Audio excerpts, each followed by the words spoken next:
He's also going to pop over here. He can go through this side, so he can start distracting here. Basically, Hells wants to get to the heroic age as fast as possible. He stopped producing units, and that looks like he stopped at 60 supply. He stopped producing the cavalry. If we take a count of how many cavalry, I'm going to suggest it's probably 10. I wish it was 10. I'm going to say it's 10. I'm going to say he lost one.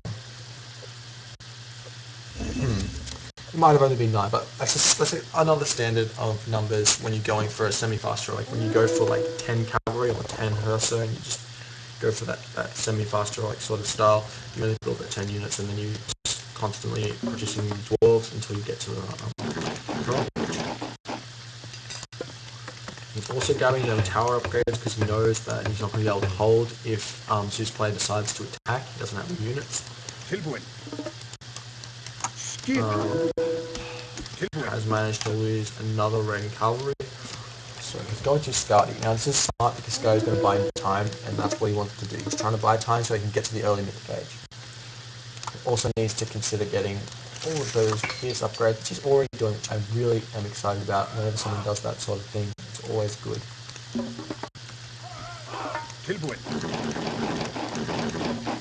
Scotty is coming out and he's reproducing a lot of raiding cavalry. He needs to, not only does he need to be max 115 supply at early mythic age, he also has to have a lot of villages. So not only does stopping this the stopping of the military going to the heroic age does two things. It gives you more villages to get more rag, and it also allows you to get to the heroic age, allows you to get to the mythic age a bit faster as well. So that means you're going to have a full pop army as well as a bunch more villages than you would normally have only off one town center. So this hill fort is going up straight away because this gold mine is not safe at all, and he knows this.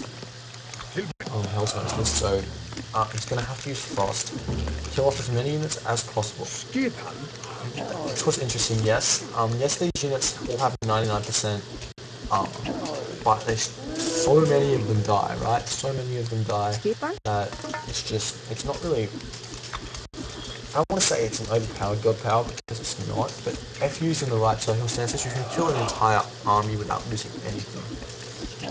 So this hill fort is going to go up, it's going to finish, at least I hope it'll finish, and then we'll continue along from there to see exactly how Hells manages to hold and not die here, because Restoration's still strong god power. Completely surrounding the Toxotes as well, so slow down here. Restoration is cast, he's going to try and stop this hill fort if he can, but there's just too many of these Cursor in order to knock them off. Also all these Toxotes are falling, so the hill fort fire on top of the tower fire is really what allows him to stay alive in this fight. He also has the copper shields, so that's also another reason why he's able to survive here. So there's lots of reasons why he's fighting here and not retreating. If this wasn't like your map here, you would have to retreat and not fight this army at the moment. But because he has such a good army composition, good micro, good tower fight, it's completely fine to fight here. That makes sense. It's all about decision making. Can I win here? Can I not win here? Also constantly producing raiding cavalry, almost from every single thing. And his failure is quite high. Not really using that for anything either. And producing hospitals, constantly producing villages, not even producing villages anymore. I don't like that at all. Probably should have continued to build villages regardless of how abysmal this looked. Like he wouldn't be able to hold. Hopefully he starts building them sooner or later. Hells now realizes, no, I can't hold anymore. I'm going to retreat and reproduce a large army. Also constantly producing these Hersa again. Also them dying immediately. Good focus firing by TFN player as a Zeus player. Now what's going to happen is it's going to be a little bit of a boom period because TFN players lost a lot of units. That's the other thing. That attack and why Hells fought it, keeping the enemy army low in order to get a fast quick Ragnarok off. It's always going to be smart because then the Rag's going to be just that much more powerful. It's not going to let the opponent go to the roller gauge fast and start grabbing like lots more fortresses and whatever just to do stuff.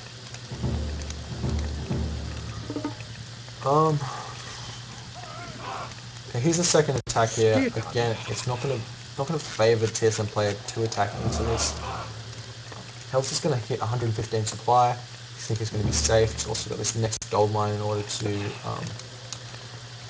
use that and continue playing. Not be gold starved by this thing over here. So here. He knows where all the gold mines are, but there's another 3,000 gold he has to wait. I don't understand and like why he moved out there. He does know that himself. We have to say, okay, to ourselves, that was a little mistake. Let's not lose anything. It's a little mistake. So we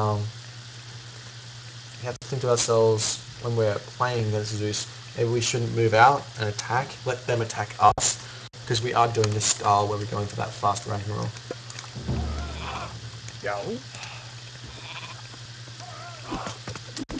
Again, army's coming back, so we have to fight.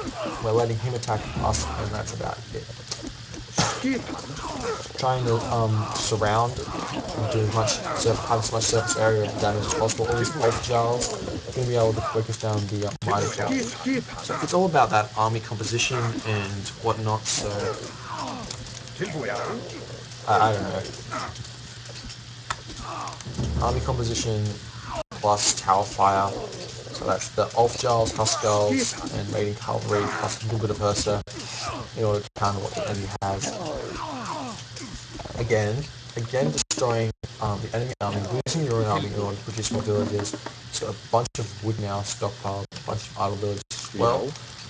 But oh well. Again, the fact that you keep picking off enemy units is going to be a good thing, especially because if we check TSM player, that's 3,000 gold at home, and that's his only other gold mine option there. So with the Ragnarok, it's going to be easy gold star a little bit later in the game. Now Hellas is at a little bit of an advantage, okay? So how does he abuse this advantage? How does he... Well, he's not exactly at an advantage, he's at a little bit of an advantage. He's still behind because there's so many mine till here. But he's at a little bit, he's not behind, that's what I'm trying to say. He's not behind. So how is he going to be able to continue to stay not behind and continue to be competing effectively against this Zeus player, especially when this gold mine here runs out? Which has only got 2,000 gold left.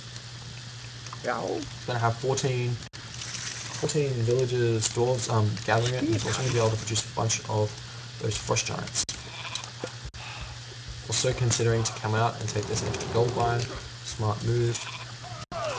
When he hits that 115 supply, he's going to cancel all units and try and raid and distract as much as possible. Enemy TSM players sitting on 94 supply, so it's a little bit... He's constantly producing units, so he's not thinking about going to the next age quite yet. And then the hill fort going up, so he's securing this position early as possible. TSM player is a little bit afraid of fighting into this, and the Giles have got PS number 2. But at this point in the game, TSM players converted from that Toxo pure thing to pure food units, like 3 Toxos in his army, so he knows exactly what is going to result from that. Again, it's that random movements. That's something that really is annoying. If you don't know for certain where your enemy army is, you shouldn't sort of move your army. Yes, it's important to keep them non-idle, but maybe instead of moving your entire army, move one. Try and find where the enemy army is. Keeping a tab on the composition that it's made up of. Like if you can use like a Huskar, just use its line of sight and just catch like a glimpse of maybe that much of his army, you can sort of judge that there's going to be that army there. You're not going to be able to deal with it, so there's no point in moving out. It sort of makes sense. Just like a bunch of units could have got picked off here if TSM played micro a little bit more efficiently. Again, TSM player is a little bit scared of fighting into this here. This wall here is a little bit brilliant. The market is going down now, so he's definitely thinking about going to the next age. Second settlement going down as well. He's going to trade a lot of this wood in order to advance to mythic age to Balba. And there we go, he's going to Balba. Now, if we stop the game here, now let's count how many villages he actually has. I don't see any idle villages, so I can assume just to count here. So 20, 30, 45 villages. That's going to be 45 units at this point in the game, plus this entire army here. So what we can say is we're easily going to be able to gold starve. That's what we're aiming for, and that's why he's doing it. So you have to sort of kick off this gold mine and make sure he can't take off on that gold mine, prevent this town center from getting up and everything else. We're going to say, yep, you can have that position, that's yours, I don't care about it anymore, I don't need to gather any real resources, you're the one who should be concerned about gathering more resources. Just going to prevent this town center from going up, because that would be a little bit of a pain to take down. There's also a bunch of frost knights there, I don't know why they're just chilling. They should be doing something more with their lives. We're not concerned about killing the villagers yet, because we know this gold mine's the only problem, and we're gonna prevent that from anything happening there. TSM player's gold mine back here has 2k left, so we have to... I wish that Hells had kept a tab on that and just ran a unit in just to see how much is left there. Didn't. Okay, so Hells now, it's the 19-minute mark. Early mythic age, she's got 45. Actually, if we go post game economy, so he had 50 civ units in order to use them. So he's going to have an army of 50. He's got 226 supply, which is nothing to be laughed at, especially against a 125 supply Zeus army, which is mostly made up of mythics. As all these units are heroes, I mean, you just have to look at that and say, okay, they also have all of these upgrades as well, as opposed to our Zeus player who has none. So it's definitely not a bad decision to go Ragnarok, especially with the map layout. Now what Hells really needs to do is take an eye on every single one of these gold mines. There's no reason at all to come in and try and destroy the enemy. We have to let him decide to build watchtowers, we have to let him decide to waste resources, and then just stay out of his base, kill what you can without losing too many units, continuously stay at that supply that you're at,